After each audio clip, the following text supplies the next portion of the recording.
அனைத்திந்திய அண்ணா திராவிட முன்னேற்ற கழகம் ஆட்சி அதிகாரத்தில் இருந்த காலகட்டத்தில் தான் 2019 நாடாளுமன்ற தேர்தல் வந்தது. 2019 21 10 தொகுதிகளையும் அனைத்திந்திய அண்ணா திராவிட முன்னேற்ற கழகம் கோயம்புத்தூர் நாடாளுமன்ற தொகுதிக்குள்ள, அதாவது கோயம்புத்தூர் மாவட்டத்துக்குள்ள 10 சட்டமன்ற தொகுதிகளை வெற்றி பெறுகிறது.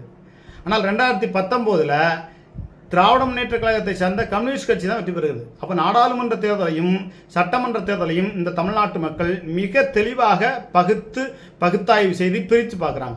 அப்போ இந்த நாடாளுமன்ற தேர்தலில் எடப்பாடி பழனிசாமி பாரதிய ஜனதா கட்சியோ, பாரதிய ஜனதா கட்சியினுடைய அரசியல் சித்தாந்தங்களையோ, இந்துத்துக்களையோ, ஆர்எஸ்எஸ்களையோ அவர்கள் செய்த நல்லது கெட்டது என்று பிரித்து பார்த்து அவர்களை எதிர்த்து எதுவுமே பேசலை. அப்படிங்கும்போது இந்த நாடாளுமன்ற தேர்தலில் சிறுபான்மை ஓட்டு, தலித் ஓட்டு, இஸ்லாமிய ஓட்டு, கிறிஸ்தவ ஓட்டுன்னு அந்த ஓட்டுக்கள் அப்படியே திராவிட முன்னேற்ற கழகத்துக்கு தான் போகுது. அப்படி பார்க்கும்போது திராவிட முன்னேற்ற கழகத்துக்கு தான் அதிக அளவுக்கு வெற்றி பெறுவதற்கான சாத்தியக்கூறுகள் இருக்குது அப்படிங்கிறது தான் உண்மை.